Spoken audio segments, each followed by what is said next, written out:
Morning, everyone. We'll call our meeting to order. We are having hearings on the agency budget for post-secondary education system. We'll start out with Shirley Morrow with KLRD. She'll present the PES and BA.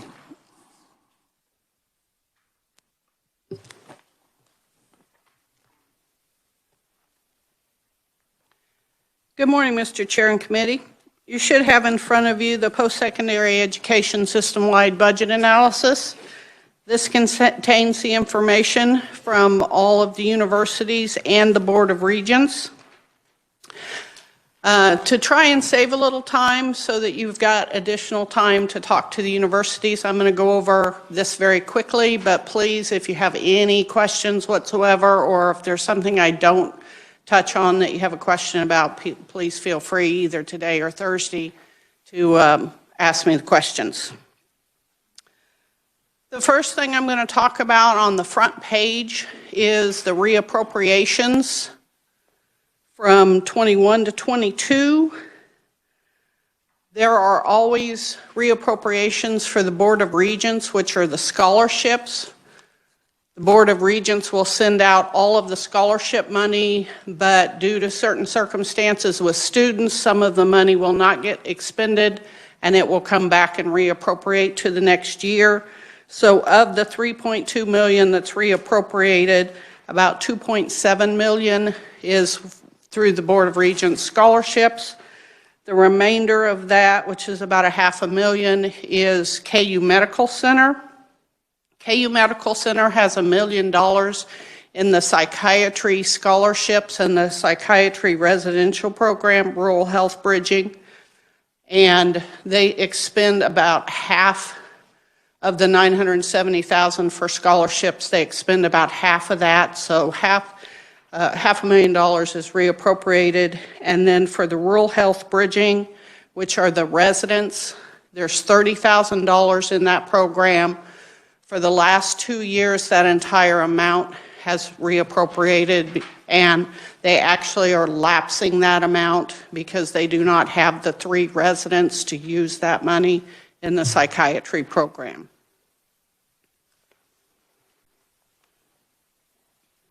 What I'm going to start with is on page 4 with the fiscal 22 budget analysis. Again, this is kind of a new format of how we're looking at the universities. So since this is fiscal year 22, they have an approved amount from last year. Again, you'll see the $3.2 million appropriation, and then there are some agency adjustments to that. There were some corrections and adjustments to the benefit rates of $1.2 million.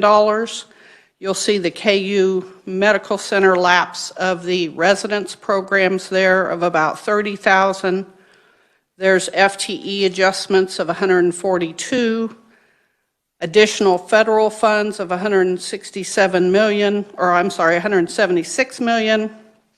The Educational Building Fund carry forward of $39 million, some restricted fee fund additional expenditures of $48 million, and then some other adjustments of about $9 million, and that includes some research money, housing money, and parking funds. And the governor does concur with the agency's 22 budgets.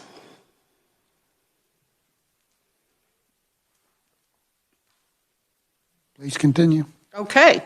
On page 7, we have the analysis of 2023. You have that first line, which is the revised estimate for 2022 as a starting point. The agency is requesting $161 million in enhancements. Different from the 22 budget, we removed the $43 million that was the maintenance of effort funding.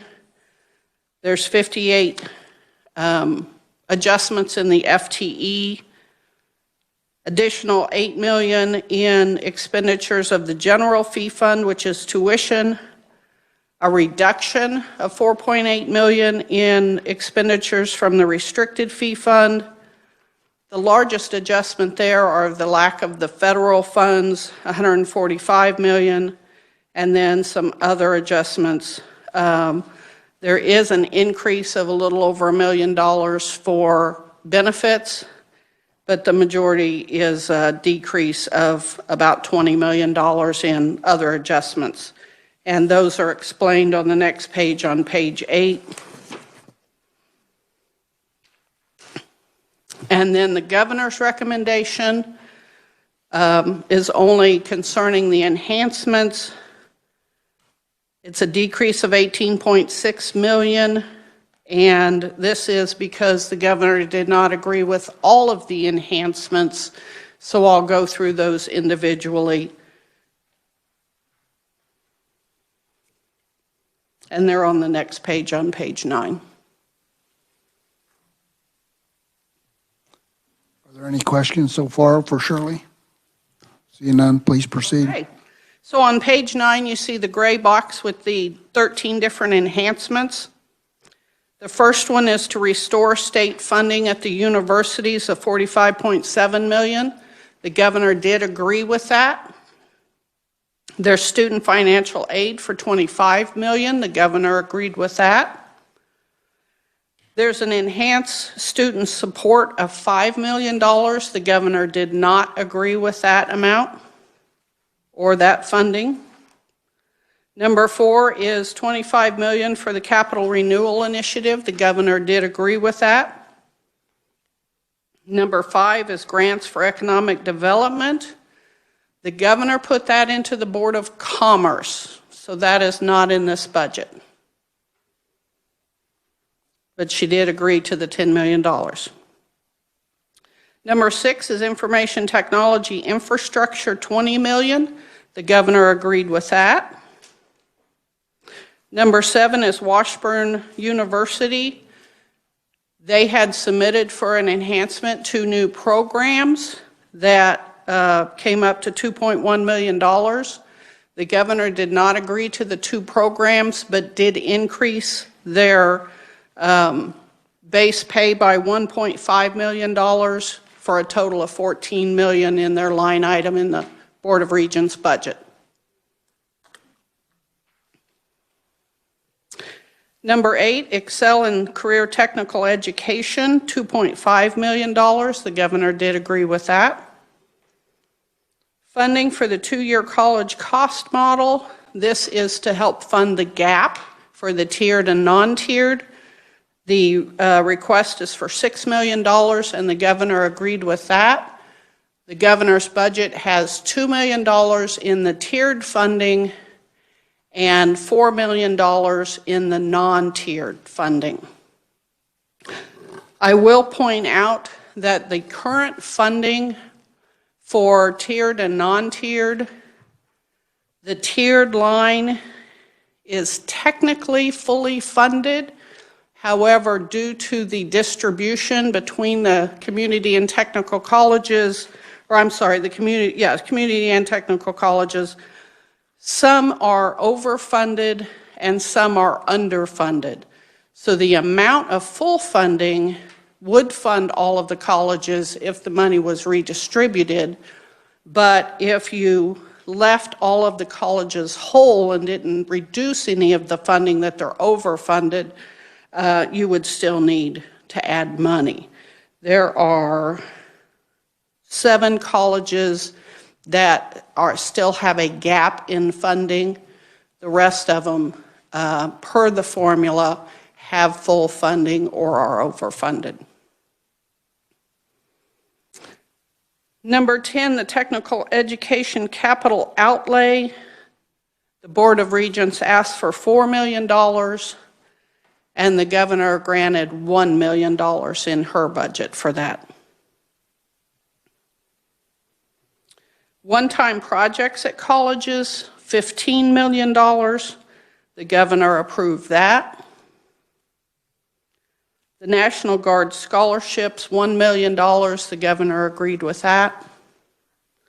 And the last line item, the Regents' office administration, is $305,000. And the governor agreed with that. And that funding is to help administer the Promise Scholarship Act and the Capital Renewal Initiative.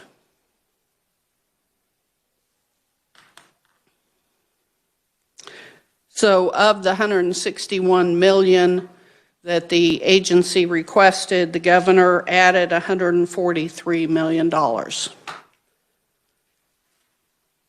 In addition to that, but not in the Board of Regents budget, the governor added, again, as I mentioned earlier, the $10 million for Eco-Devo projects in the Board of Commerce, or the Agency of Commerce, an additional $195 million in grants, again in the Department of Commerce, and then an additional $24 million as a part of the 5% COLA.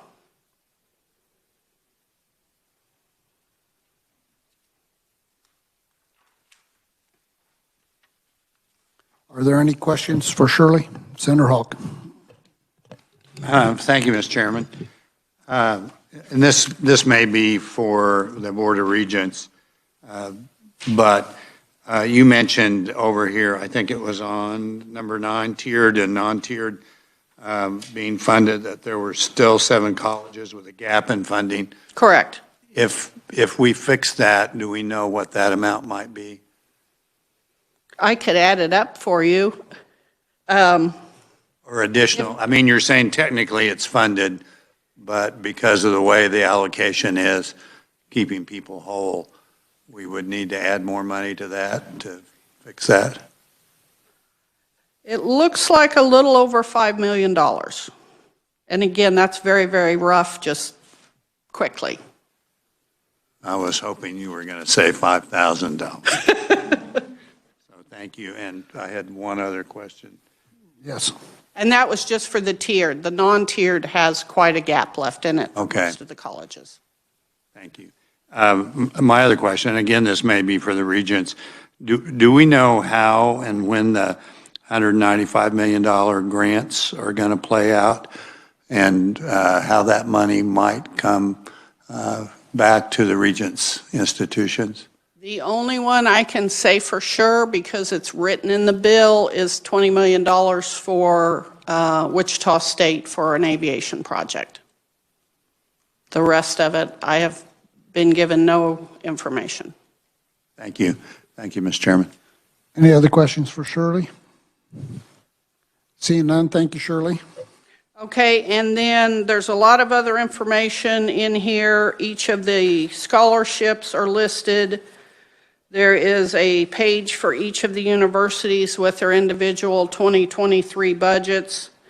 And then the last page is capital improvements.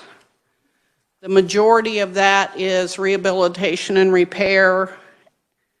There are a few projects in 2022, the Forsyth Library, Acres Energy Center and Rarick Hall at Fort Hays, a tennis facility at Emporia State, the Marcus Welcome Center at Wichita State, and again, the remainder are rehab and repair or deferred maintenance for 22.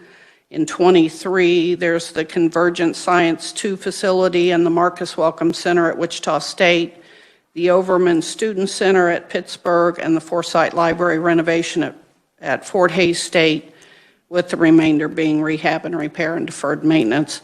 And the governor did concur with both of those. And again, a reminder, there's $25 million as an enhancement for 23 for the capital initiative. Any other questions for Shirley? Thank you, Shirley. Thank you. Next, we'll have Blake Flanders, President of the Board of Regents. Welcome, committee, Blake.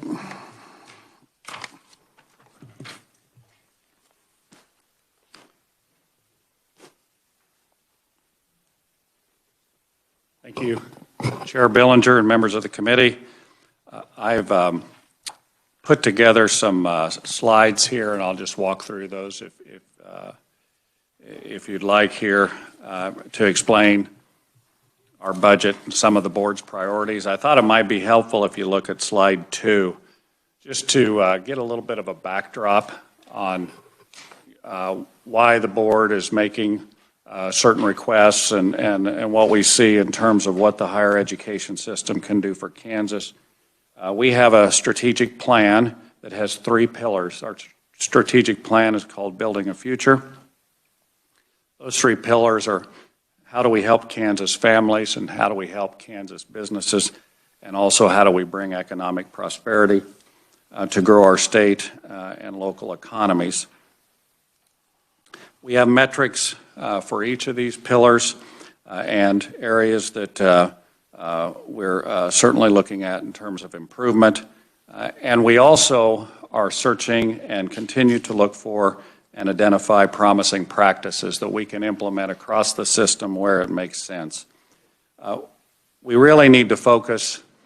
Our population is changing in Kansas, and as we look to continue to recruit and prepare the talent for the next generation, our institutional leaders know that our system has to change as well. If you look at the next slide, in terms of being a talent pipeline for business, the Kansas Chamber's done surveys as well that business is always in the need of great talent to make them more competitive. We have several initiatives where we've had success in terms of bringing that talent to businesses, but it obviously is never enough. Now, I don't mind a little bit of a workforce shortage. I've seen it in 2008 where there was no workforce shortage, and that typically means no one's hiring and the economy is not doing very well at all. But we do not want acute shortages, and we know we have those in some areas. Some areas where we've had success partnering with the state legislature and really assisting, I think, many Kansas regional economies. One would be the engineering initiative.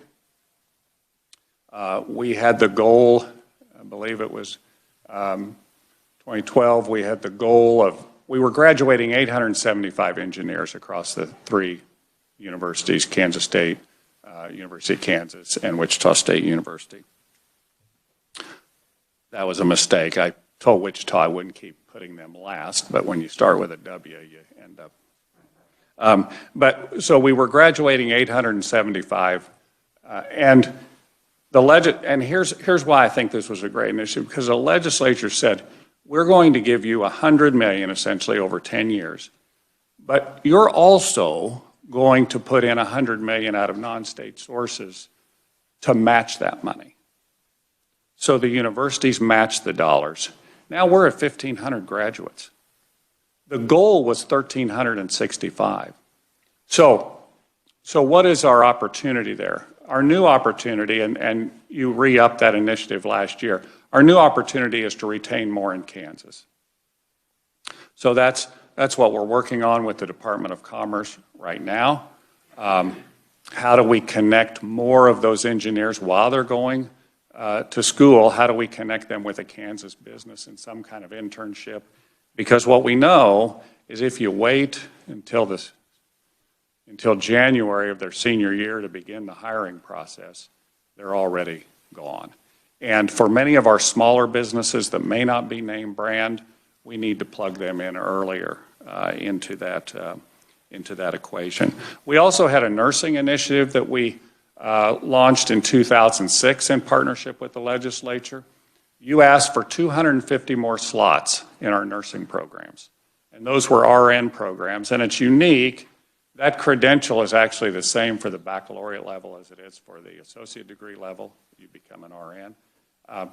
We actually are producing that many more graduates a year, not just slots. You know, it's much easier to create it is easier to create slots in a program than to create graduates, because you do have some people that don't finish the program. But the system, I thought, really responded well there. As well, we've had a partnership with what we call Senate Bill 155, or Excel in Career Tech. There is a chronic shortage for all levels of trades, and you know that if you've had to have anything repaired. And there seems to be a shortage as well to some of those essential workers at the certified nurse aide level in our long-term care facilities. And we've grown that. We used to recruit about 3,500 to 3,800 per year of high school students, juniors and seniors in high school, into our post-secondary system. So they would take a college course in one of these technical areas, about 3,500 to 3,800 a year. Since this program, we were over 13,000. Now, we've come back a little bit because of the pandemic, but I expect those numbers to rebound. And I think that program's been a huge success. We also have a tremendous amount of industry-sponsored research. I know that likely the chancellor and presidents will tell you about that later. That industry-sponsored research and those federal dollars coming into the university purchase tremendous amount of goods and services from Kansas businesses and also employ a number of people in jobs. We also are a talent recruiter. There's very few entities in the state that recruit talent, and we're one of those. We lose some high school graduates to out-of-state institutions, but we recruit twice as many in as go out. So we're a net importer of talent. Now, our challenge is going to be, once we get those students here, how do we keep them here?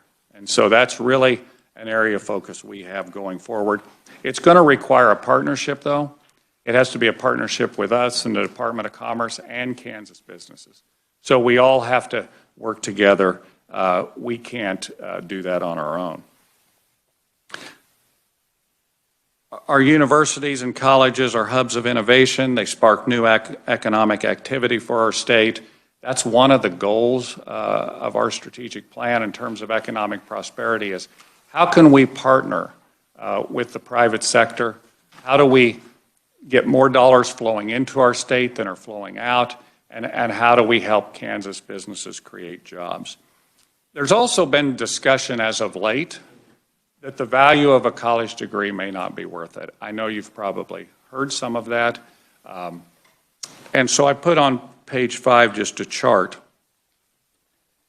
It hasn't been true for a number of years that an associate or baccalaureate degree has a premium. So it has had a premium for a number of years, and it continues to be more of a premium. And it's not so much that the wages keep increasing for our graduates, if you plug in cost of living. It's that for people with a high school diploma only, or if you're unfortunate and do not have a high school diploma, your wages are actually flat to decreasing almost all the time. Once in a while, we can show a little bit of an uptick if the economy really gets to going, but generally, if you don't have some I'm not talking about a baccalaureate degree for everybody, but some post-secondary education or training. Might be a welding certificate, might be an electrical degree, might be an apprenticeship, could be a baccalaureate degree or on beyond. Those wages are more robust, and I've put a chart in there that just shows you the average Kansas wage. If you think median wages of all Kansas 25 years and older, that's whether you've had 1 year experience or 50 years experience, 41,000, and you can see where the attainment levels put you there. And then when we talk about how we're going to help Kansas businesses in our third pillar that addresses economic prosperity, we know that the universities and colleges have invested in certain areas that they've already built up capacity.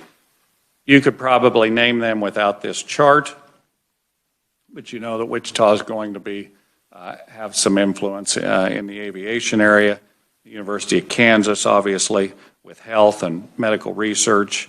Pittsburgh State works in the plastics area, and of course we know that Kansas State University and their biosecurity and global food systems have capacity there. Those are the kind of businesses we'll likely recruit to Kansas, is where we have strength and where the geography also makes sense. So I'll just go right to the fiscal year 2023 appropriations. If you look at, if you look at page 8, I wanted to let you know that our statutory responsibility is to be an advocate on behalf of the entire system. So you should hear from the board for not only the universities, which we govern, but also the community and technical colleges, which we coordinate. So you'll hear what those budget asks are and where we are right now in terms of the governor's budget. The governor did recommend additional funds for state universities, for student financial aid, Washburn University, and also the community and technical colleges. Washburn University is unique, as you know, because they're a municipal university, and we coordinate them similar to the community and technical colleges. They have their own board and set their own tuition, but we coordinate them as the Board of Regents. And then we also have an enhancement for the Board of Regents office. Now, on page 10, the governor recommended that $45.7 million a year for state-based support in the state universities, but with that, a tuition freeze. And so I wanted to just show you a chart there of what we've done in terms of tuition the last few years. And if you've looked, University of Kansas hasn't raised tuition for 3 years. So I would say over the last 3 years for sure, and even as you look at some of the previous years, the tuition increases really probably haven't kept pace with the CPI rather, but we've asked our universities to look for efficiencies within the model. Now, some would say, well, you've also had a slight decrease in enrollment. Well, sometimes your costs do go down for a decrease in enrollment, and many times they do not. If the drop is such where you had a classroom of 20 students, and the next year you have 18, your costs really don't go down, but your revenue does decrease because of tuition. If you look at the past on page 11, I've put in a line graph on, here's what the state general fund has done over time since 2009. And you can see that as we took that drop, it remained relatively flat for a number of years. Now you can see the maintenance of effort funds were put in. That was that 40-some million. They took 10 million of the Promise Act out of the maintenance of effort you did, and then it's 40-some million for the rest of the system. Some of that went to the universities.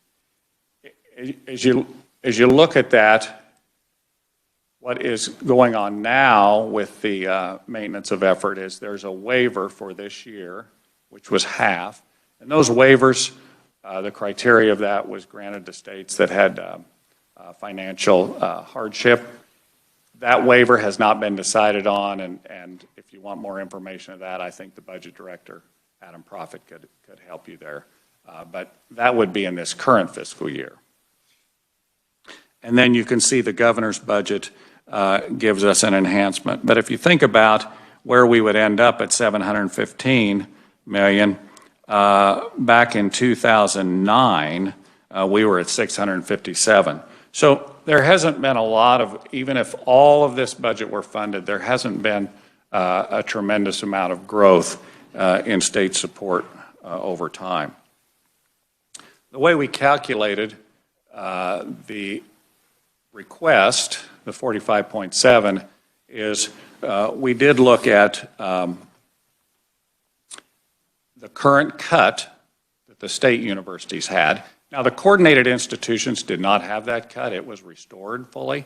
The university cut was not fully restored. So we calculated that. We also took a cost of living on the general use budget, which is state general fund support and tuition. And then we thought about a 2% tuition increase, and so we brought that down with that ask. So if that part came, if this 45.7 million stayed in the budget, we would be able to keep tuition flat for Kansas families, and that's a board priority. Page 12, as Shirley pointed out, the governor recommended $25 million for capital renewal, which was the board's ask as well. I wanted to just take a moment to really talk about how the board and the universities are addressing deferred maintenance. As you can look on the next page, on page 13, you see that deferred maintenance backlog. And we thank you for the Education Building Fund. That is the $1 million in property tax that supports our deferred maintenance. But that $1 million is not nearly enough to support the maintenance of the buildings. And the board has said we're going to have to start adding to that. The universities have put some in. They have some in-kind expenditures as well that we use to help with the maintenance issue. But if we did nothing, if we just stay the course and do nothing, you know, over just a few years, we think we're going to be almost at $5 billion in terms of our deferred maintenance liability. And that's something that the board has said we've got to get out ahead of. Here's what needs to happen in my view, though. We're going to need all of us. We're going to need your help to get there. We're going to have the universities focus on this as well. And then I think we can get to where we can have these buildings in a state of good repair over time. We didn't get into this problem overnight, and we're not going to get out overnight, but it's going to take effort over a number of years. Information technology infrastructure, the governor recommended $20 million for IT infrastructure. The universities are focusing that on cybersecurity and those upgrades addressing that issue. I don't need to tell you about all the threats in the cybersecurity landscape at this time. We've had institutions in neighboring states, pretty good size institutions, have to shut down for a week or two because they were hit with ransomware. People got into the systems. We have a large database at the board office as well. People are trying to get into your databases all the time. They're trying to get in your systems all the time. We do extensive training, but we do need to really focus on some information technology infrastructure if we're going to continue to keep all those folks at bay. The governor also recommended funding for the Kansas Access Partnership, which is state financial aid, $25 million. But it would, again, require, similar to the engineering initiative that was so successful, it would require a match as well, and really have the foundations and endowment match those dollars so that we would get a double bang really for our dollar there.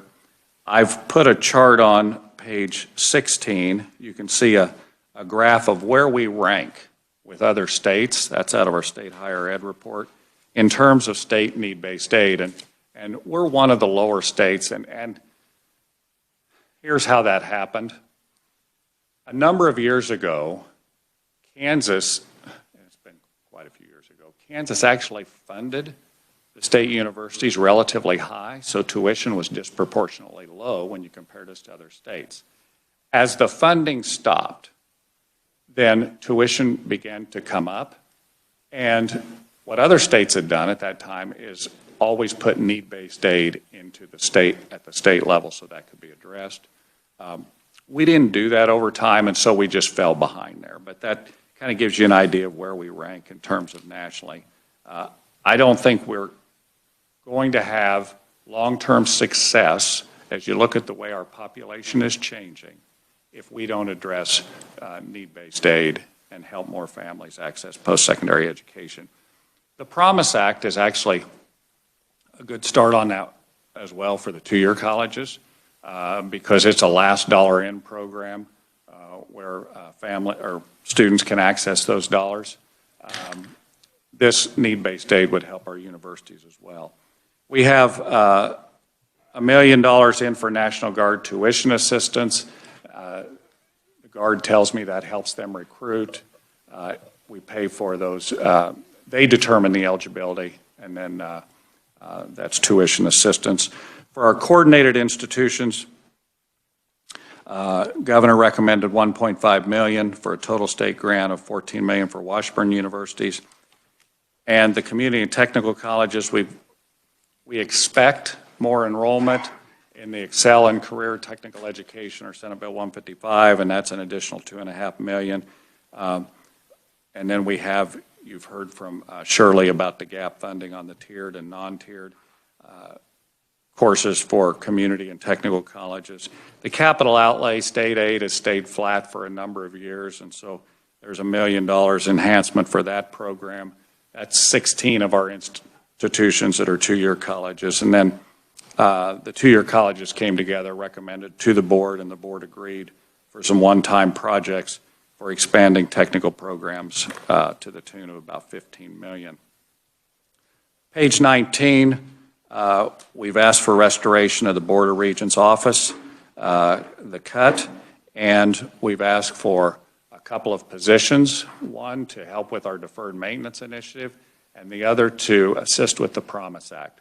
So the Promise Act requires that a student lives and works in Kansas after they complete their program, which I think, that's a fine idea. The issue with any of the golden handcuff programs or programs where you claw back if someone leaves the state is that someone has to follow up every student. And so there is an administrative burden with those types of programs. And then other key budget items, we've just outlined the Department of Commerce funds, as you've discussed. There's also some funding in the Department of Ed budget to help with the career and technical education students' transportation. And then there's the governor recommended 5% pay plan. And we're thankful that that was pushed out to on a merit basis. For our universities, it's always much better if we can use those dollars for a merit pool. So with that, I would stand for any questions. Thank you, Blake. One question. On the funding that the governor recommended going through Commerce, the match grants, wouldn't that be better handled at the Regents level than going through Commerce? So that would be hard for me to answer.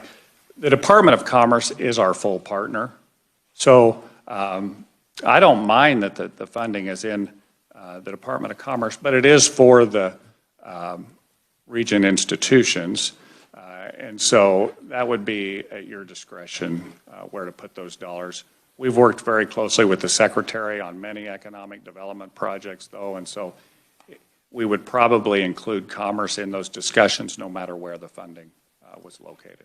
I'm just curious if that was asked of you as far as how or where that should go. You wasn't part of that? We had an ask for the smaller economic development line item. The governor said we're going to fund that, but put that in the Department of Commerce for that oversight. They also did the oversight on the engineering initiative, so we have a history of working with the Department of Commerce.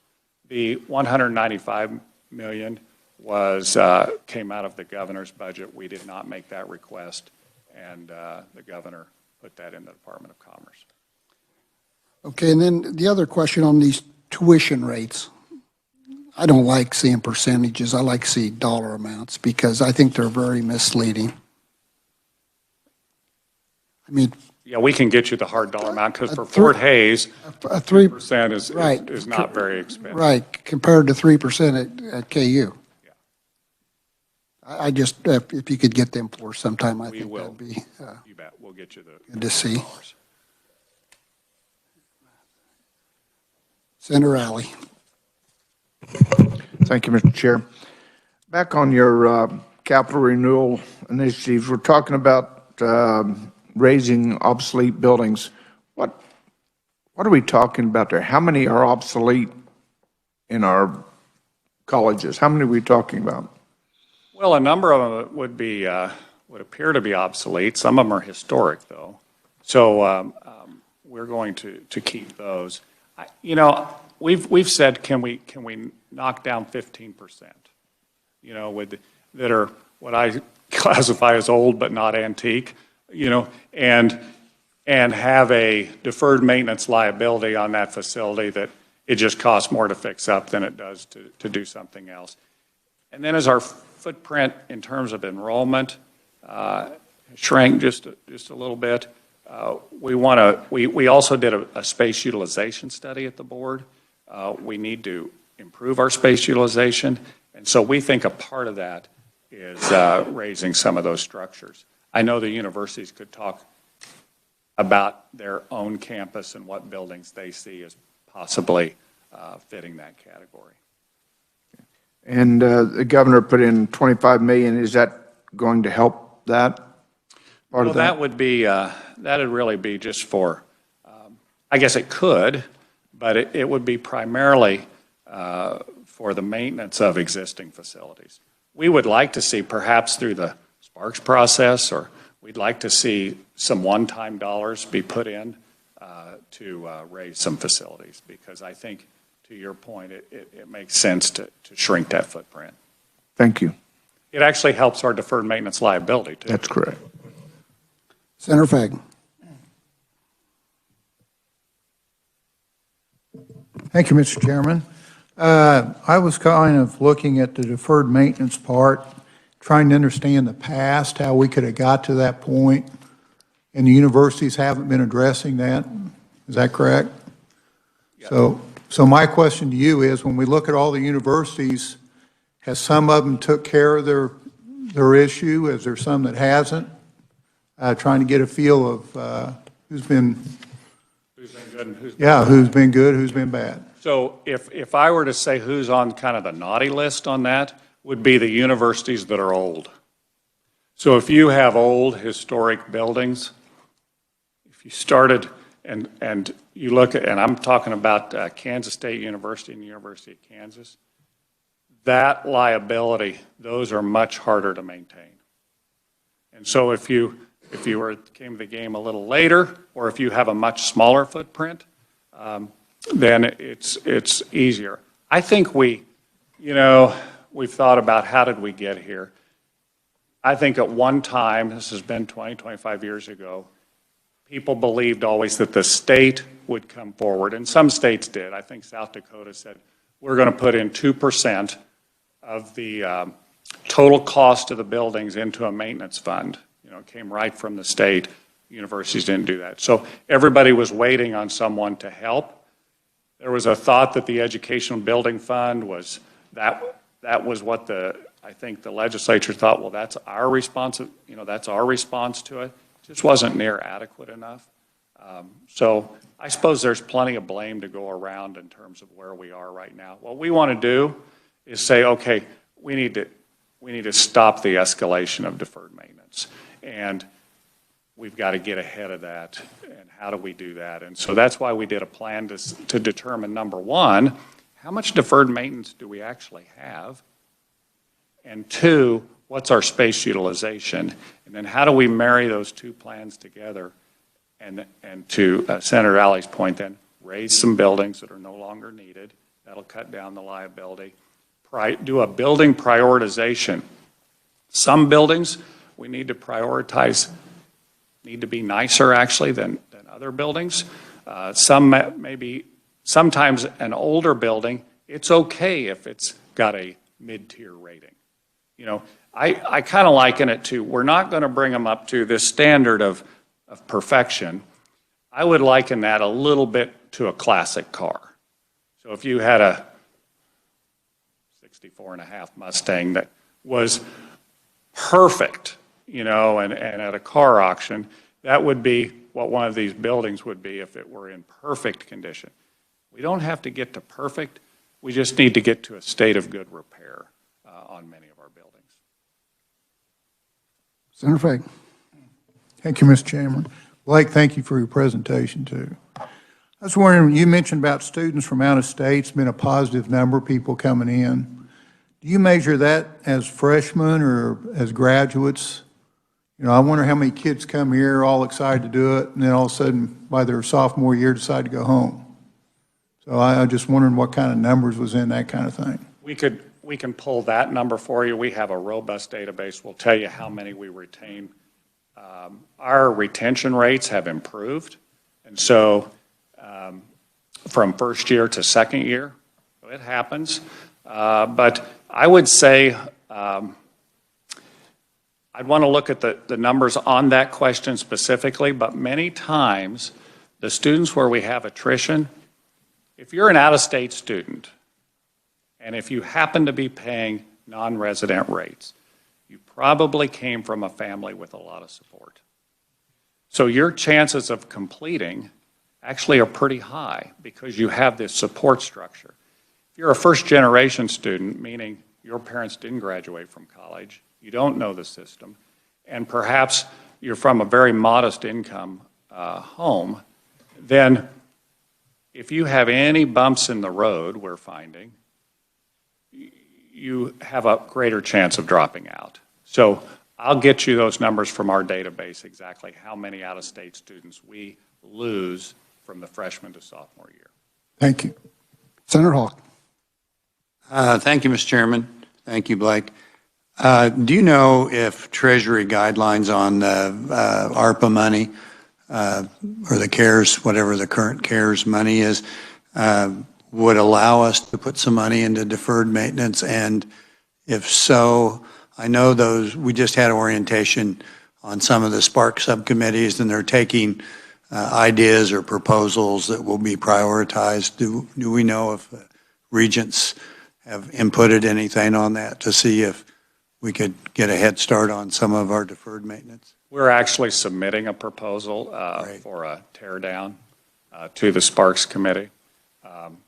And in terms of all the rules and regulations to that federal money, Elaine Frisbee knows, but I can't recite those for you. I would tell you that brings me to another point, though. When we took the cut and Governor Kelly did a swap, if you guys remember that, we had the Gear 1 money, which was federal money, and we didn't have any idea what the state budget was going to be with the pandemic. And so the governor cut us an equal amount out of our state funding and replaced it with the Gear 1 money, okay, at the universities. I just want to let you know, it is an even swap dollar-wise. It's not an even swap in terms of the back-end tracking dollars, because the amount of bureaucracy, and the universities can tell you, to make sure and track those federal dollars and link them to COVID expenditures and all the things that go on with that are significant. Complicated. Just one comment, Mr. Chairman. I had hoped we would, and I think everybody in the budget office and all of us had hoped we'd heard on the waiver for maintenance of effort. So just We do too. just a thing to have in there. If somehow that is a problem, I would want to know what the regents think, if we have to put more money in, or if that complicates how we're looking at state general funds. And I know we don't have to decide that yet, but that could be another complexity out there that we'll have to deal with in the budgeting process yet this spring. It is getting very, very late, and I believe those dollars would need to be spent this fiscal year as well. And so the longer, we've been to the website to check it. I see some states have withdrawn their waiver, but the later it goes, the harder it is to make sure that we are ready for that. We do have a plan for that if that would happen, but we're just, again, waiting. We thought it'd be done by now. Blake, we're kind of running short on time, but the 5% pay plan, would would that money just go to Regents and you determine, because I know in the past we've had issues and some folks got raises at the universities and some folks didn't. And I want to make sure that we're able to cover, everyone. So it is in a merit pool. So that would mean that some folks would get raises and some folks would not. Or not everyone. Everybody might get a little raise.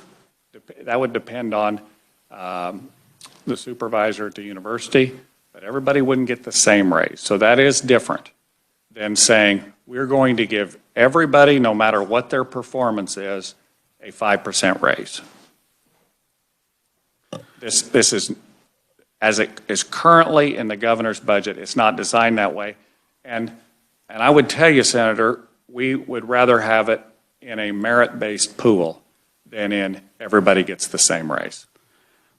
Well, I look at some of the other agencies that we have, and I think you got to be really careful because you're liable to lose a lot of maybe your lower paid folks that didn't get raises, and you may be struggling. I know some of the hospitals. A friend of mine was in the hospital, and they had to clean their own room for a week and a half. They can't hire janitorial or certain positions, and I just caution you that we don't want to have a crisis at the universities because a lot of people left. I think our most important thing we can do today is retention.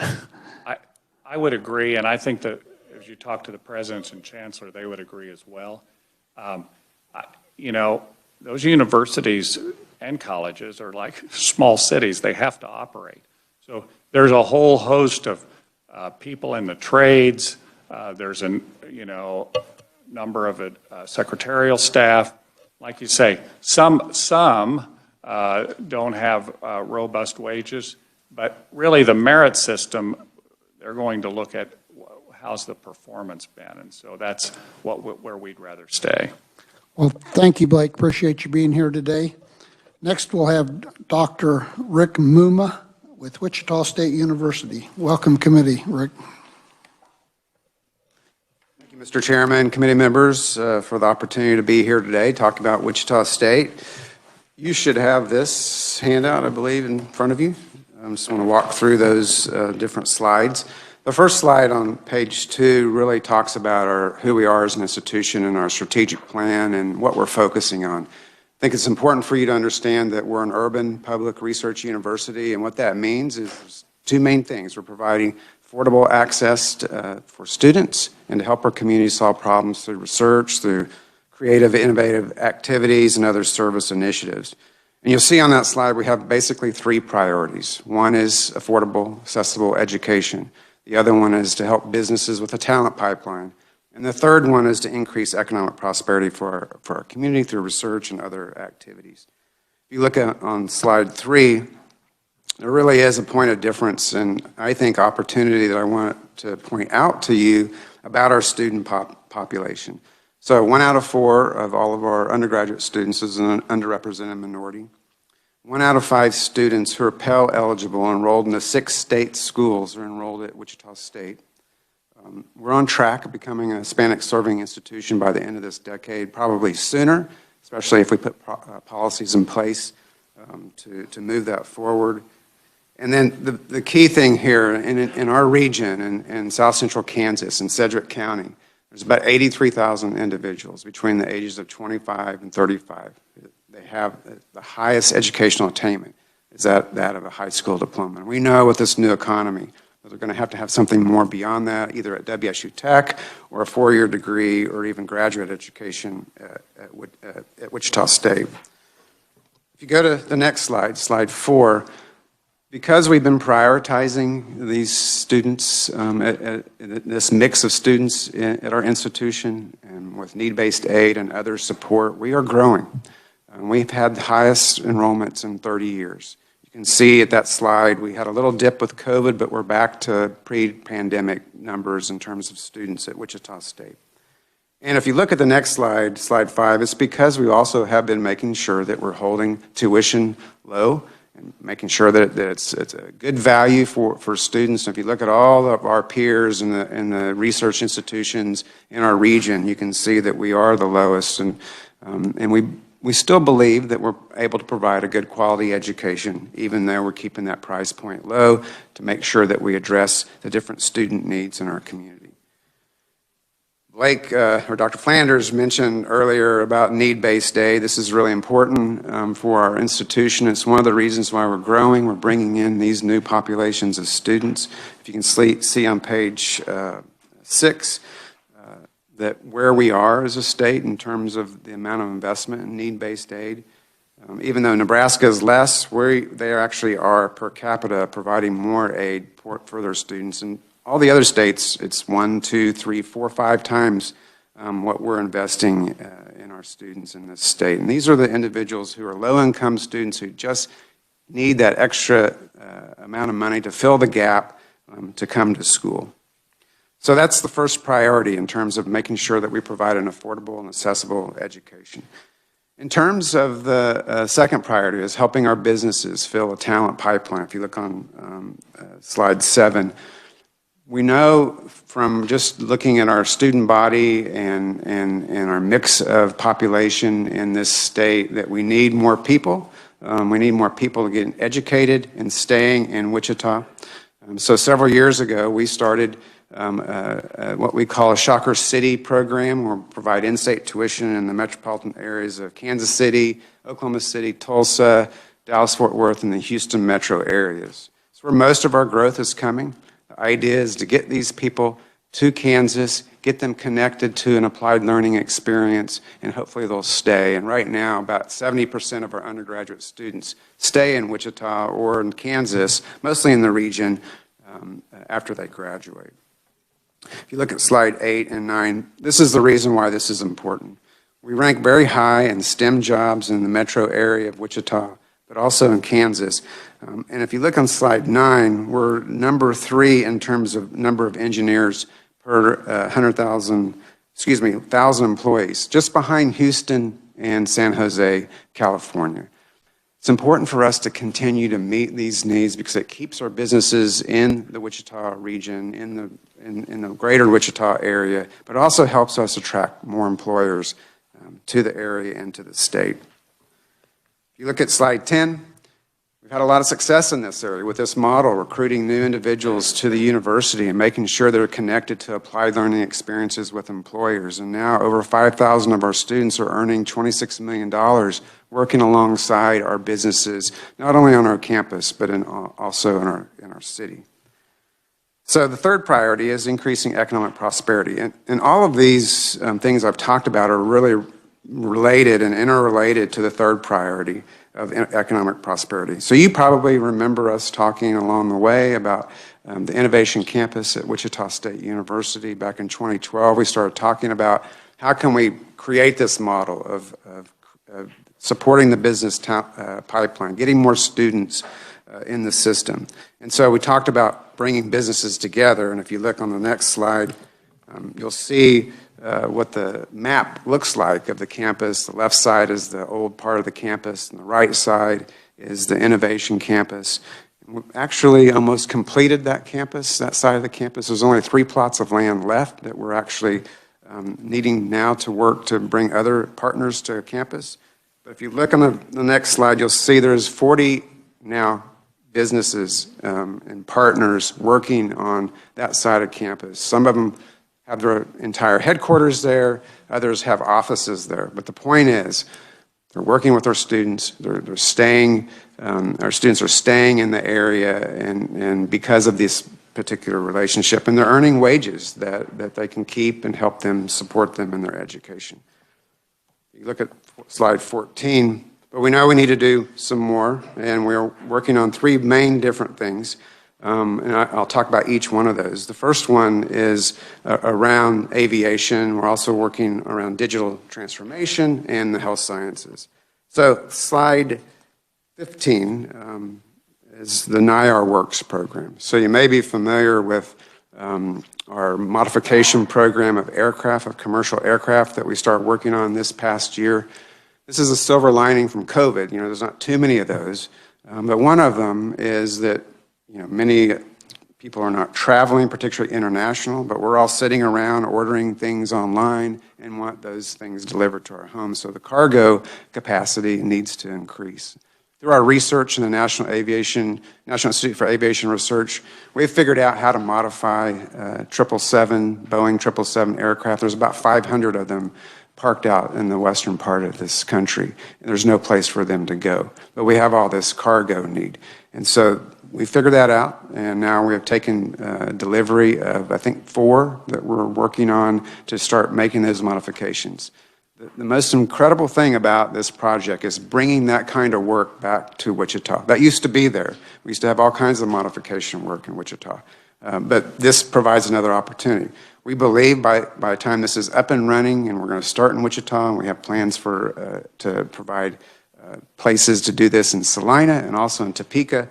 There'll be more than 1,000 jobs, professional jobs, and hundreds of jobs for our students to work alongside those professionals to get their skills and make them more job ready the moment they graduate. We have a program that we started with Wichita State, WSU Tech, Niar, and this modification program where students are recruited into an earn and learn kind of environment. So they get paid while they're working and going to school, and then they get the certifications, and in some cases they will transfer to Wichita State for a higher level of education in that program. We believe this is a good model of recruiting students to Wichita and to in our particular region. Slide 16 is about the health sciences. So KU and Wichita State have been talking for about 3 or 4 years about how can we combine forces to develop a true academic health science center in Wichita.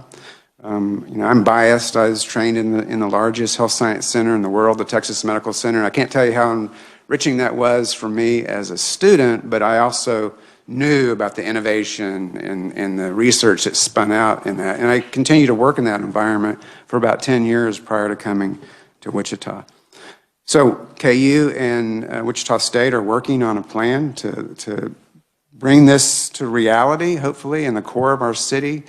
Any city that has something like this at their core is growing.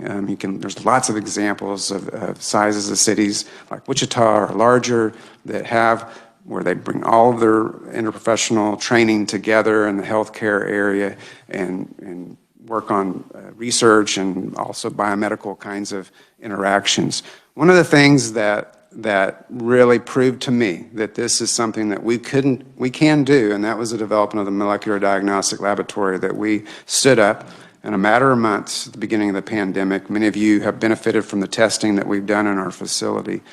We believe that those kinds of things will be able to continue, and collaboration with KU will even make it more of a vibrant possibility.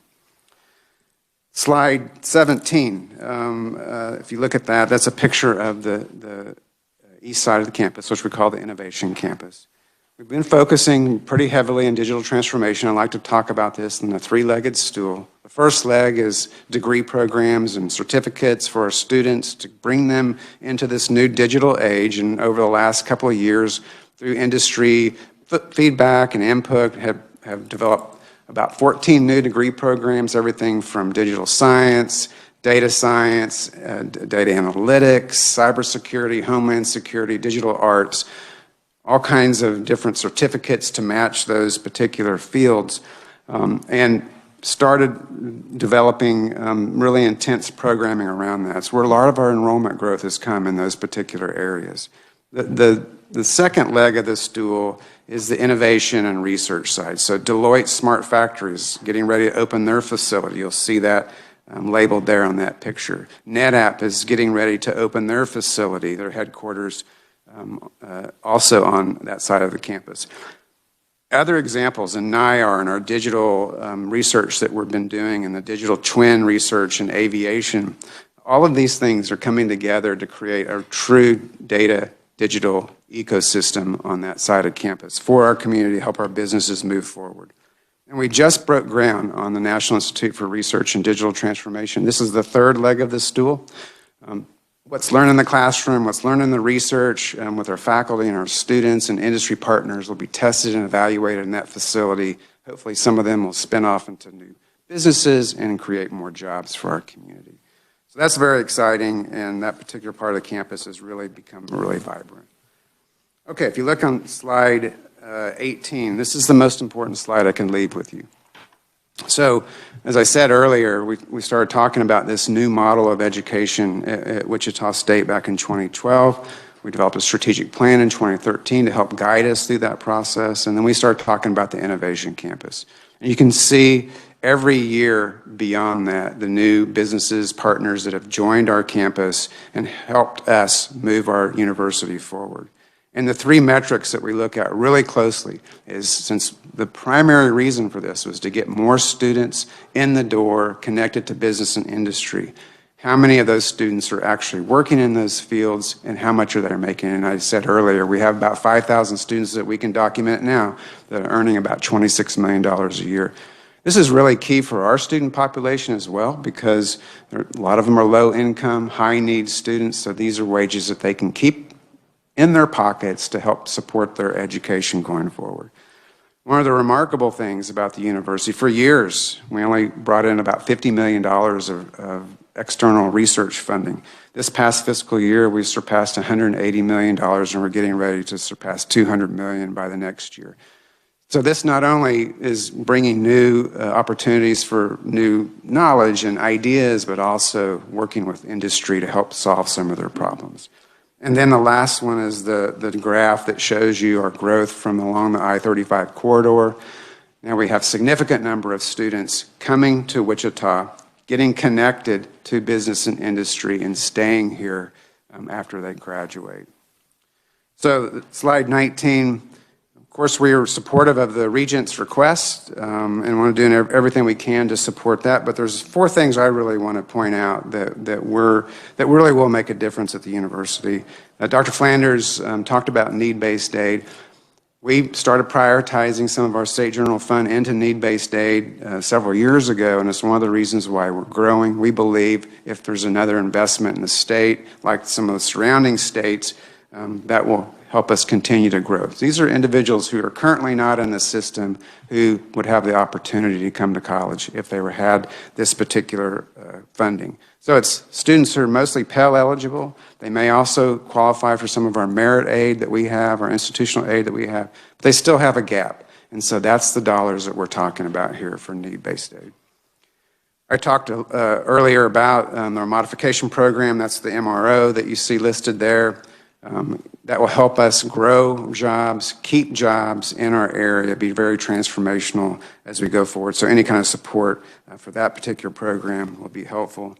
And then I also mentioned the Health Sciences Education Center that we're working with KU on. We're actually going to submit a joint Sparks proposal to help support that particular project, but any other kind of support would be helpful as well as we move that project forward. And then the last thing is on recentering that's been mentioned here. This is in particular an issue for WSU Tech. When you look at the cumulative effect of the shortfall that they've experienced, it's about $24 million. They continue to grow. You know, they're the largest technical college in the state, and any kind of recentering of that particular gap would be very helpful. So that's my presentation. I'd be happy to answer any questions. Thank you, Dr. Mumma. I think what we'll do is we'll hold questions till the end. That way all the universities will have a chance to go over their presentation. Thank you. Next, we'll have Chancellor Doug Gerard from KU and KUMC. Welcome, committee, Doug. Thank you, Mr. Chair and committee. Thanks for having us today and have a chance to present. I'll see if I can get us back on time a little bit. You should have some handouts as well. And I wanted to just cover a few things today. Quickly, just talk a little bit about who we are, and then maybe, as you've heard some discussion already from Dr. Flanders and Dr. Mumma, a little bit about the national trends that are happening in enrollment. And then talk really about not just our enrollment, but then how the university as a whole is helping to drive the economy of the state as well. If you go to slide 3 there, you can see really our mission as we view it is to educate the leaders of tomorrow, to help build healthy and vibrant communities, and to make discoveries that really change the world. And have a number of strategies to do that. But certainly some of the headwinds that you've been hearing about today, when you look at slide 4, is really just what's happening nationally. And it's really, in this slide actually says graduation rates. It's actually graduation numbers. So there's 1 million fewer high school students in college today than there were in 2010. And that trend will continue for another 15 years. And as you look at that slide, any state that is in any shade of blue is in a declining high school graduation state for through 2035. And so, and it certainly is a bit more challenging in the Northeast and the Midwest. And as I said, that's going to actually accelerate for a few years. So a lot of the work that you're going to hear from us and my colleagues is the work that we're doing to really combat that trend. And given the incredibly short supply of workforce, that's going to be really important for our economy, for us to be able to figure out how to continue to import students, as you've heard about already. If you look at slide 5, our enrollment has been really quite flat since 2012, which in this environment is a relative victory. We also took a bit of a dip in 20 with a drop of almost 3%. That was about 7% freshman class and then a lot of international students. That rebounded this year. Our freshman class is back to pre-pandemic size, and we recovered about half of the international students this year, but we're still down in that market. Unique to KU is our fairly high percentage of out-of-state students. So we're at about 41% in our freshman class this year, and that has grown slightly over the years. And it's a very talented group. Our freshman class has one of the highest GPAs that we've got on recorded history. And when you look at slide 6, you really see the distribution. But those out-of-state students come from all 50 states and over 100 countries. What has been an effort of ours, not unlike what Dr. Mumma was describing, is how do we help keep those out-of-state students in-state when they finish? And so we've had a number of programs in place over the last 5 years or so, and we've been able to increase that number of out-of-state graduates staying in the state from 25% to almost 40% this year. In 2020, we had 1,100 out-of-state students stay in the state of Kansas to take jobs here with a direct salary impact of $72 million. So those efforts are starting to pay off. We know that that's going to be really important as we go forward, both to maintain enrollments, but also to help build that workforce here in the state. If you look at slide 7, we really have worked hard to create connections across industry. We have about 3,000 industry partners right now, from startup companies to the big companies like Ford and Exxon and Honeywell. We graduate, we give out about 7,200 degrees every single year, and we continue to push for our faculty's research to continue to develop and commercialize. And we've got about 44 active startup companies at this point in time that have come out of KU research. And we have also worked very closely with our chambers, our communities to attract companies, and we've attracted about 30 companies into our system over the last 10 years to work closely with our faculty. But quite honestly, they come here for our students as much as they do for our faculty. And then on slide 8, really you see a rendering of what's underway right now, which is on our West Campus, our KU Innovation Park. We're in construction of the 3rd phase of that right now, which will open up later this year. That park continues to grow. We have over 30 companies in it. We've got about 380 jobs there right now associated with that, and it continues to grow. And really what drives that is our research enterprise, which also has grown every year for the last 6 years. In excess now of $400 million a year that we bring into the state of Kansas to conduct research. That funds 4,000 jobs, just the research enterprise alone, and puts about $50 million a year into Kansas vendors in 65 counties. So again, continuing to work to draw things into the state of Kansas, using the university as a leverage for that. From the medical center side, over 50% of the physicians in the state of Kansas came through KU. And that's due in part to our campuses, both Kansas City, Salina, and Wichita. Our School of Nursing has connectivity to 8 community colleges to allow those community colleges to actually provide a bachelor's degree in nursing, the BSN, which is what the hospitals prefer. And that can happen at their community college so that those students can actually stay in their communities. We've expanded through the health system with sites now in Great Bend and Topeka, as well as our Kansas City site, and we have area health education centers in Hayes, Pittsburgh, and Kansas City. And of course, our telemedicine system is throughout the state and certainly came in very helpful during the pandemic. A few of the things that we do to help support the infrastructure of the state, on slide 10, you can see the Law Enforcement Training Center. We train over 8,000 police officers every year. Our Fire Rescue Training Institute trains over 8,000 firefighters every year. The Kansas Geological Survey monitors 1,400 wells across the state for water supply and many, many other things. And we've worked very closely. The School of Business has developed a Red Tire program, which works with rural communities to find buyers for small businesses in rural communities when somebody retires. And we've, to point, saved 76 businesses through that process. So really very active across the entire state. On slide 11, I did want to touch just for a minute on the impact that athletics has, not just on our universities, but really our region. And the fact that we, like K-State, our athletics departments are essentially self-funded. So we have no student dollars going into that. We have no state dollars going into that. And yet they turn around and purchase from us the scholarships, the housing, the dining, and the resources from our university to the tune of over $20 million a year that they put back into the university for us. But really why we have been successful on that out-of-state recruitment has everything to do with our national presence, and our athletics department has everything to do with creating that national presence for us and connecting us to our donors across the state. On slide 12, you see our historic funding, just a reflection of what Dr. Flanders shared at the system level. It's certainly true at the institution level, and you can see we're still at about $13 million lower than we were in 2008 in actual dollars. But if you put a CPI on that, that's a difference of about $100 million from where we were in 2008 in terms of buying power. And that certainly had an impact on tuition. We talked about that just briefly, but if you look at slide 13, you can see that we've been able to hold our tuition flat the last 3 years, but really almost the last 6 years with just very little fluctuation there.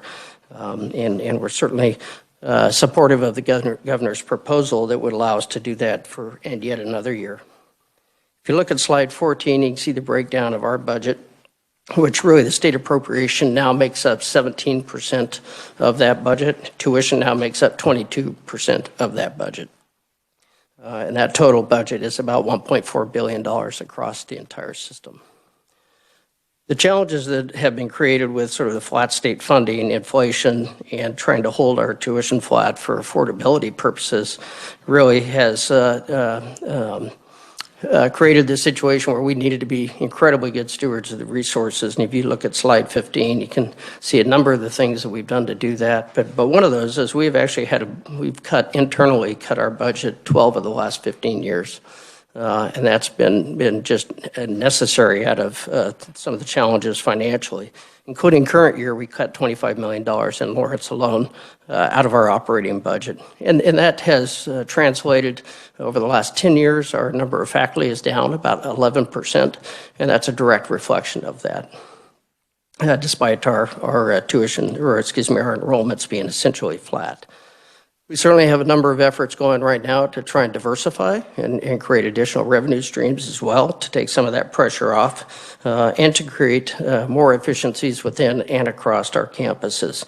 We also are retooling our student recruitment processes, trying to maximize the scholarship dollars that we have to maximize recruitment and then continue to enhance our donor relations to build additional resources for student aid through that process. So we really, at this point, really look at everything we do from a return on investment from a taxpayer perspective and know that we have some additional opportunity there, but certainly very fully supportive of the governor's proposal that would really help us continue down this path.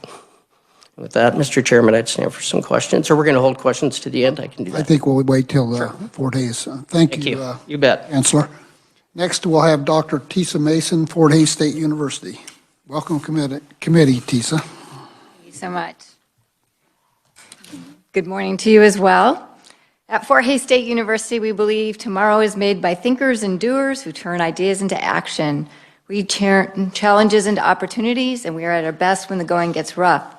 Our 30-plus years of experience in providing educational opportunities to place-bound students served us well during the past challenging year.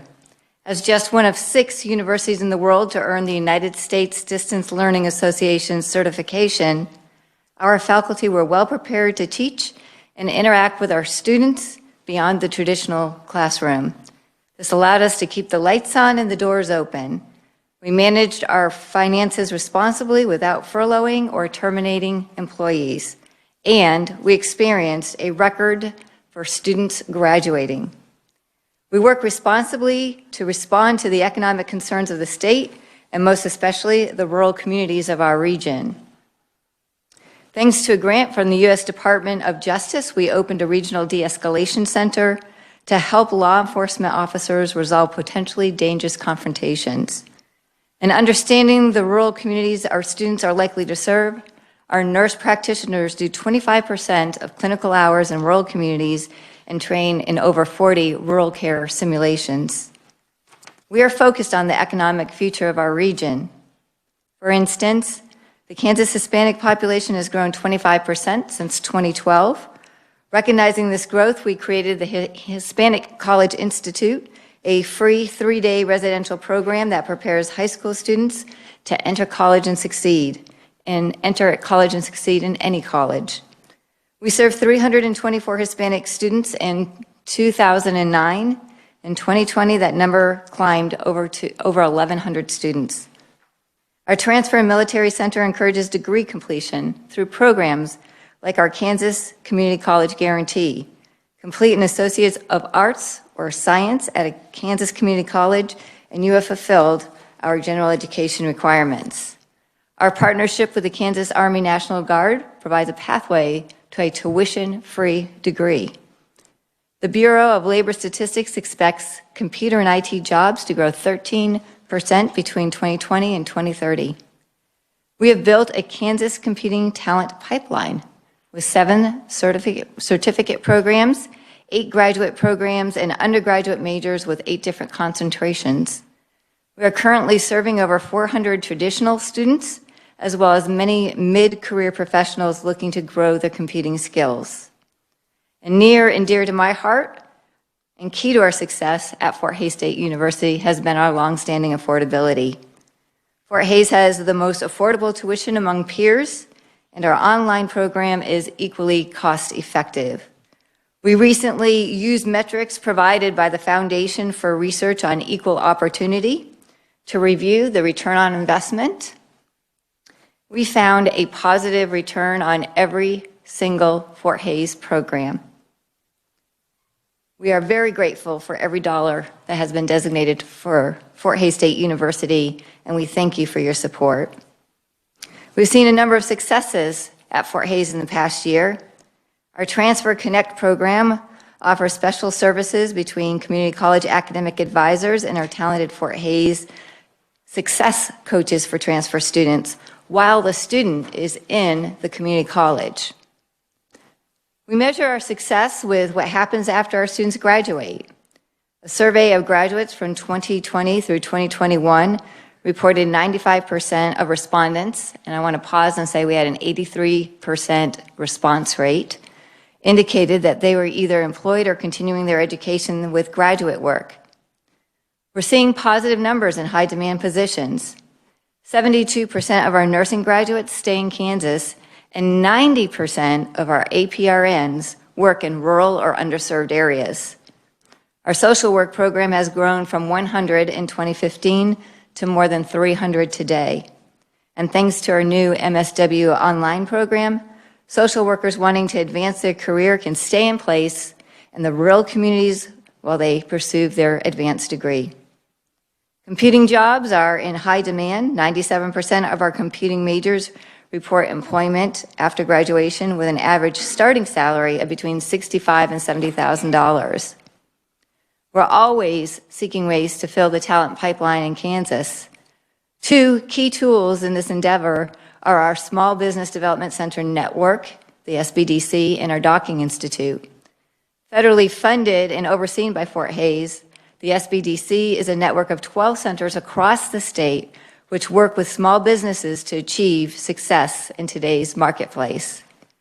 Every dollar invested in this network generates $45 in funding partners' ROI. The Docking Institute facilitates public policy among governmental and nonprofit entities, providing the research needed for economic development. Now, I'm often asked in these presentations what Fort Hays would do with additional funding, and this year I have come with an answer even before you ask. We're prepared to launch a technology business incubator to leverage existing synergies on campus and create a supportive cybersecurity environment for small businesses. Utilizing the SBD Center's outreach, the Docking Institute's research, and an annual allocation of $500,000, we could provide this much-needed service to the lifeblood of our rural communities and small businesses. This effort is an initiative of the Kansas Board of Regents Pillar 3 Strategic Plan. In closing, I want to underscore our presence matters.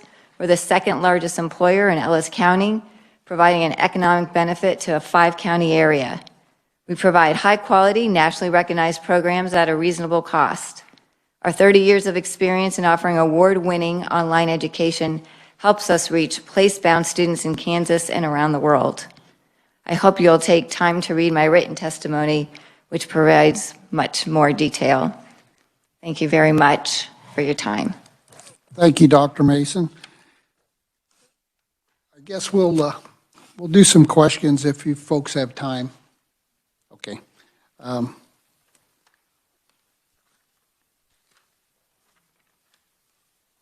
I think we'll start out with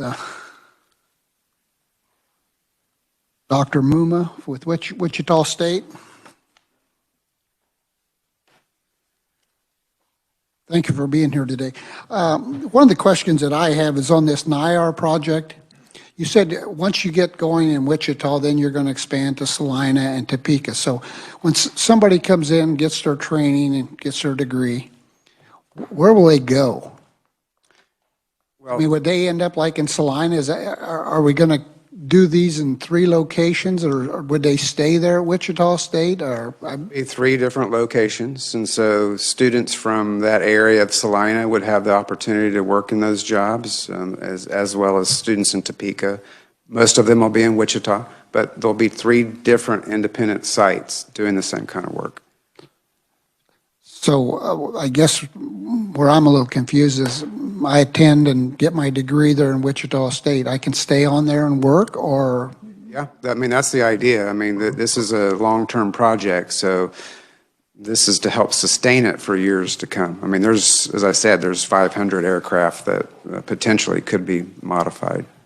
So like at Wichita State, once you get those folks trained and you're fully employed there, then you'll open up the one in Salina, or you're kind of in conjunction, or?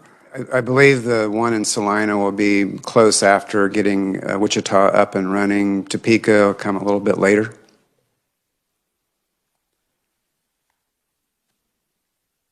I like the idea. I think it's, this innovative type training I think it's going to be great. Yeah.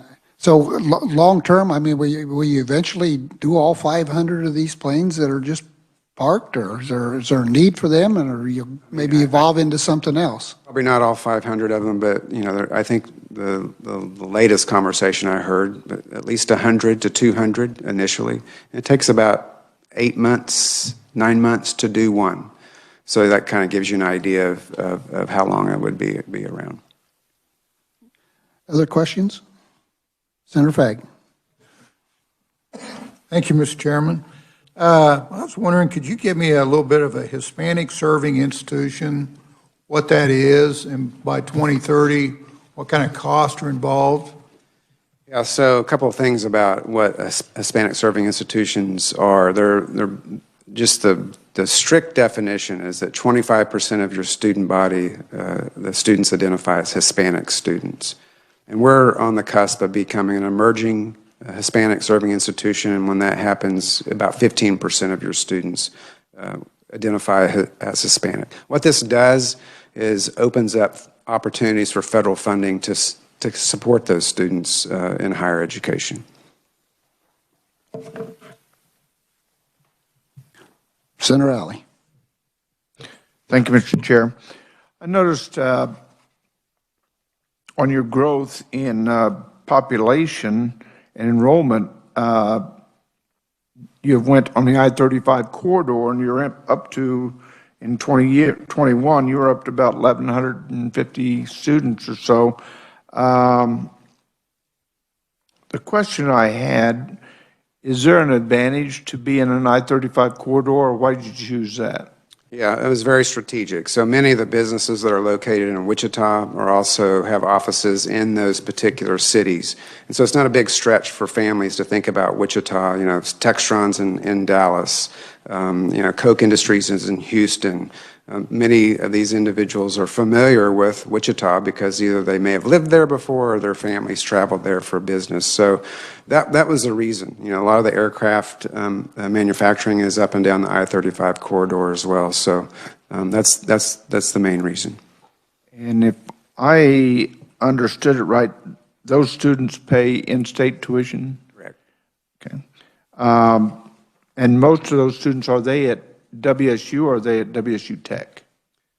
Those are the ones that I shared there with you, are just at Wichita State. They're not Tech. Yeah, WSU Tech has some additional students in their college as well. Okay, thank you. Any other questions for Dr. Mumma? Senator Fagg. Thank you, Mr. Chairman. I noticed on your graph on page 7, it has it going down to the United States border in 2 areas.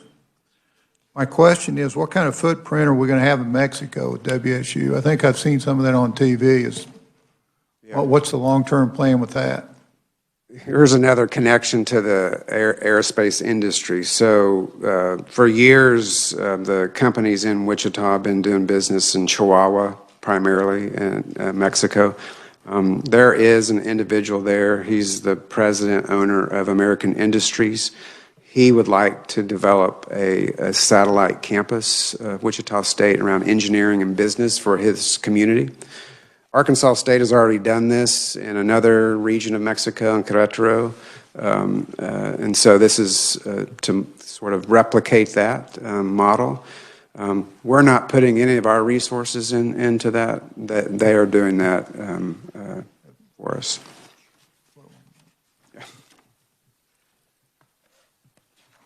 I guess one final question before you go. Did you either one of you senators have any other questions?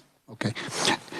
You know, we've been talking about deferred maintenance, and we've been looking at this on our building committee and talking about it in Ways and Means for quite a long time, and also the possibility of putting some funding in there for raising buildings. At Wichita State, what do you have just off the cuff idea on how many buildings you have that might qualify to be raised?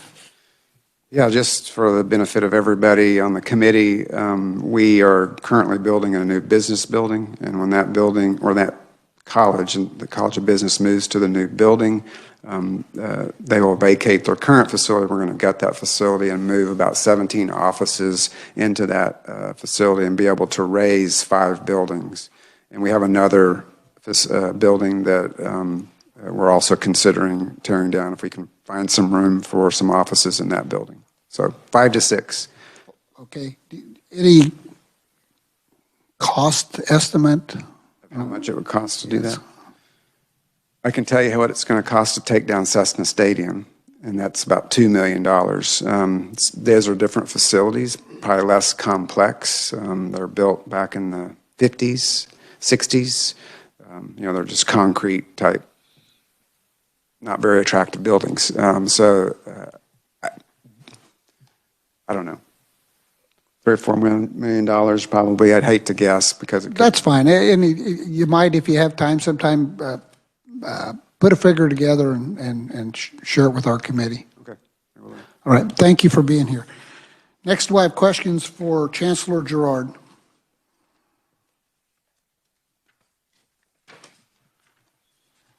I guess the first one I would have is on your foreign exchange students. You said you was about 50% back. Correct. So 50% of what kind of number was that? We at full capacity, we usually run about 2,000 international students on campus, and that dropped to well below 1,000 when the pandemic hit. And then we recovered about half of the drop. So we're back up. I think we're almost to 1,700 back to today. How many of those students stay in Kansas when they graduate? Is there a number for that? You know, a lot of them are graduate students. A lot of them come into our master's and PhD programs, although we still have a significant number of undergraduates. And a lot of the undergraduates stay on to do graduate work. And I would say probably the vast majority would like to stay. The question is, at any given time, what the challenges are around the immigration laws and the ability to get a green card to stay and work with an industry here. Our industries tell us they would like to hire them all as well. But again, there's, particularly in recent years, been some challenges around that.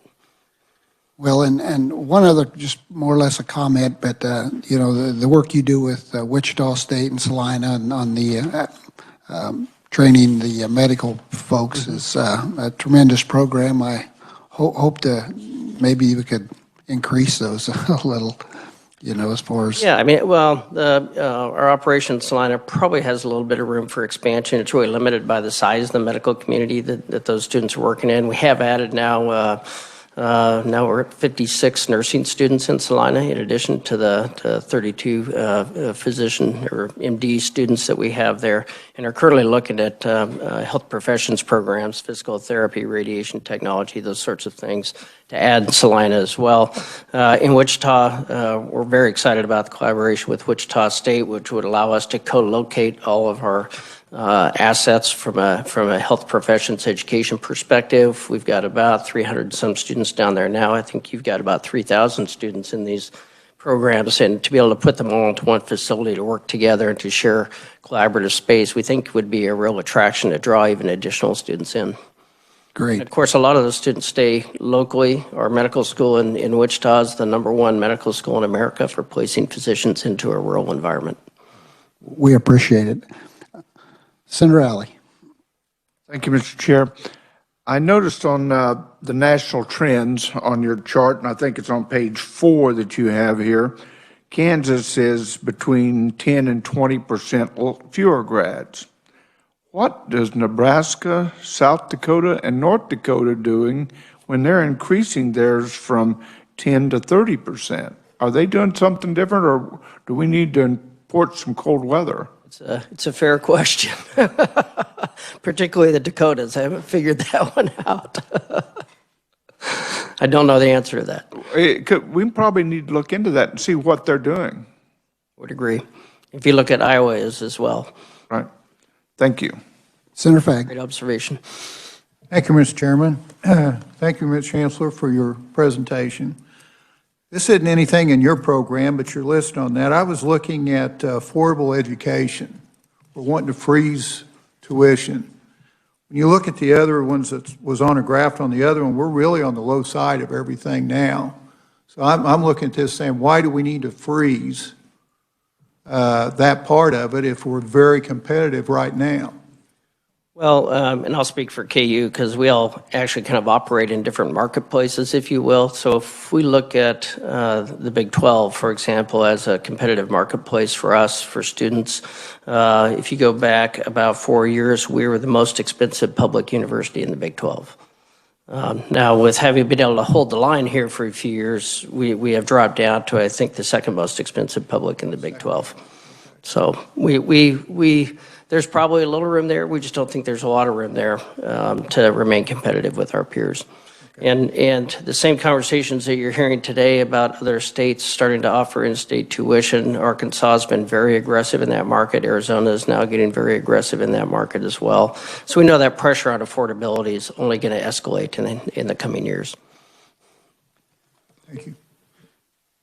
One question I'll ask you that I also asked Wichita State. I know you have the old power plant over there for raising. Do you have any other facilities you can think of right off? We do. We have a large dormitory that's been sitting empty for 3 years and is full of asbestos and a few other challenges. And to your question earlier, it's about $2.5 million to take that building, just that one building down. The power plant probably is closer to around $1 million. Much like Dr. Mumma mentioned, our desire over time is to consolidate, vacate, and take down. But that is a sequential process, just as he talked about building one new one, redoing another one, and then vacating others. That's kind of how we're thinking about this as well as we go forward. So yeah, we try not to keep a lot of things around that are sitting empty because those are big liabilities, but we're also mapping 5 years out to figure out how we can get more of them into the pipeline. Thank you. Next, we'll have questions for Dr. Mason.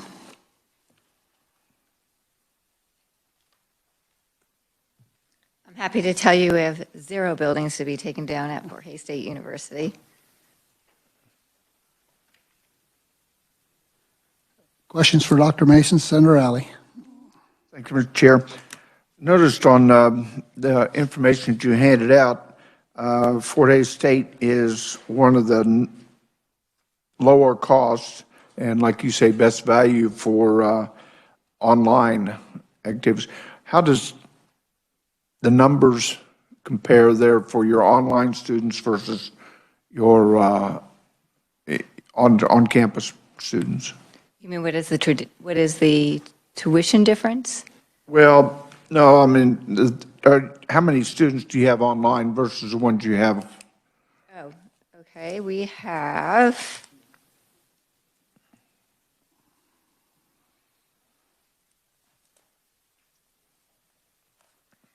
this fall, our head count for on-campus was 3,807. For online, it was 6,604, and international, 3,693. So those ratios seem like you have your big online presence.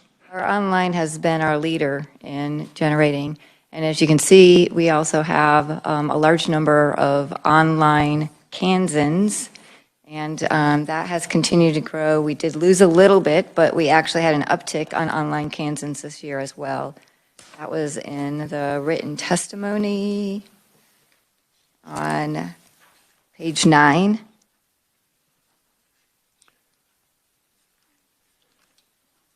With those numbers, what I was looking at was how do we bring those students, those 6,000 online students or 3,000, how do we bring those to Kansas? Is there an effort to do that, to recruit those students for jobs in Kansas?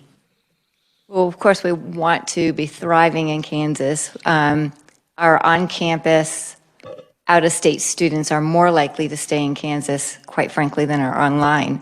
But what that has done is produced a source of revenue for us to make sure that we can keep Kansas, Fort Hays State affordable for our Kansas students.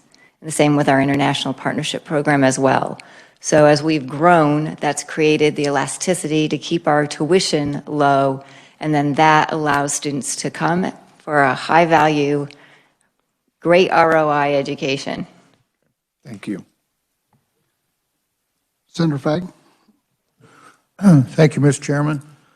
I was wanting to, as far as your capital stuff, how are you on the issue of deferred maintenance? So the group that was hired to do the replacement value, I would like to call Mike Barnett, our retiring CFO, to give you some numbers. He is here today. The important thing to us is knowing that The replacement value is based on replacement value. It's not on just what's breaking down, but Mike can do that much better if I may have your permission to call him to the mic. Sure.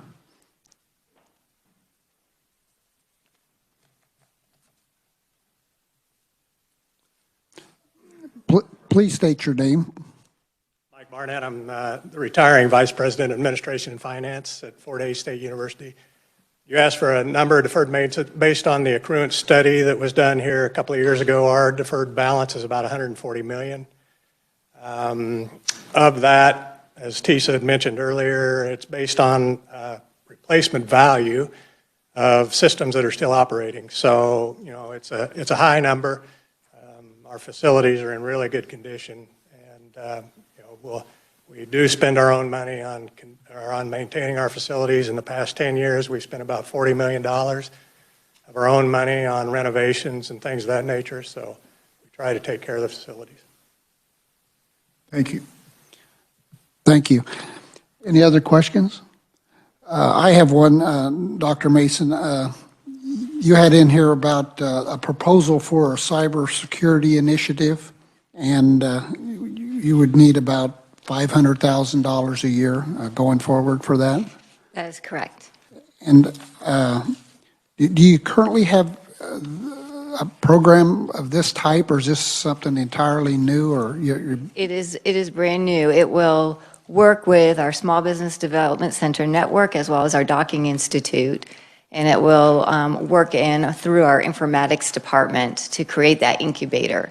It will be a service to help create investment in small businesses. As we know, the large businesses have no problem with tech services, but the small businesses, particularly in rural Kansas, in rural communities, don't have the expertise. So we will bring our faculty and our staff and our students together to work in this incubator along with the Small Business Development Center and the Docking Institute to help them with their venture issues when it comes to technology. Thank you. Senator Alley.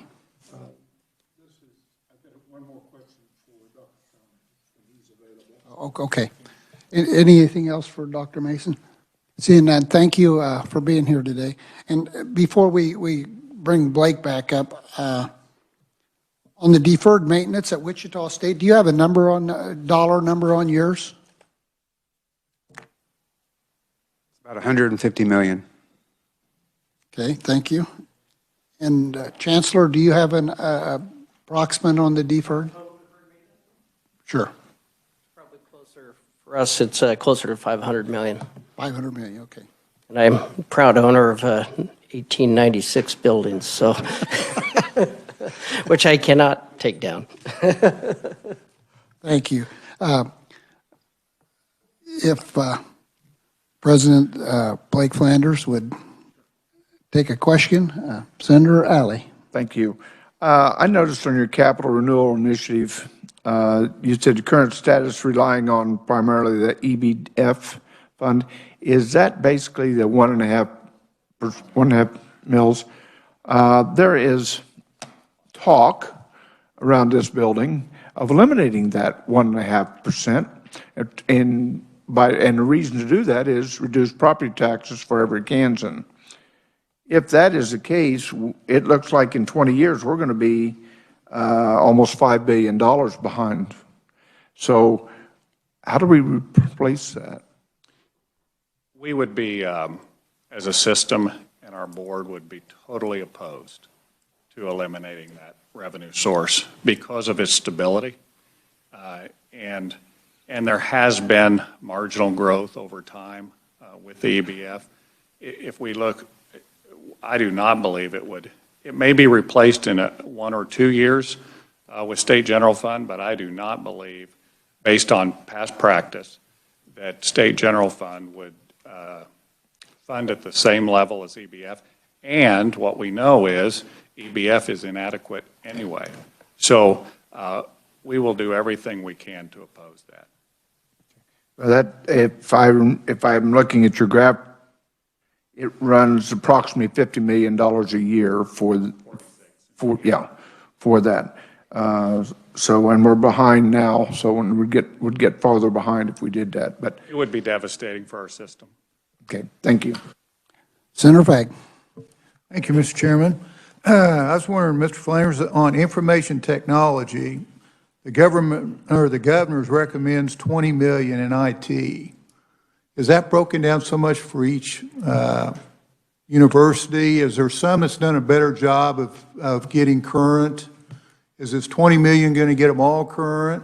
I'm just trying to get a feel of, we've had enough unemployment problems around here. I don't want to have a problem in this area too, so. So the 20 million is an assistance. We're going to increase the cybersecurity piece that's going to hopefully help limit the threat. I am not going to tell you that it is a problem solver completely. We will still be investing university resources into IT. We are just, that infrastructure similar to the maintenance of facilities needs assistance. You know, we have multiple threats every day.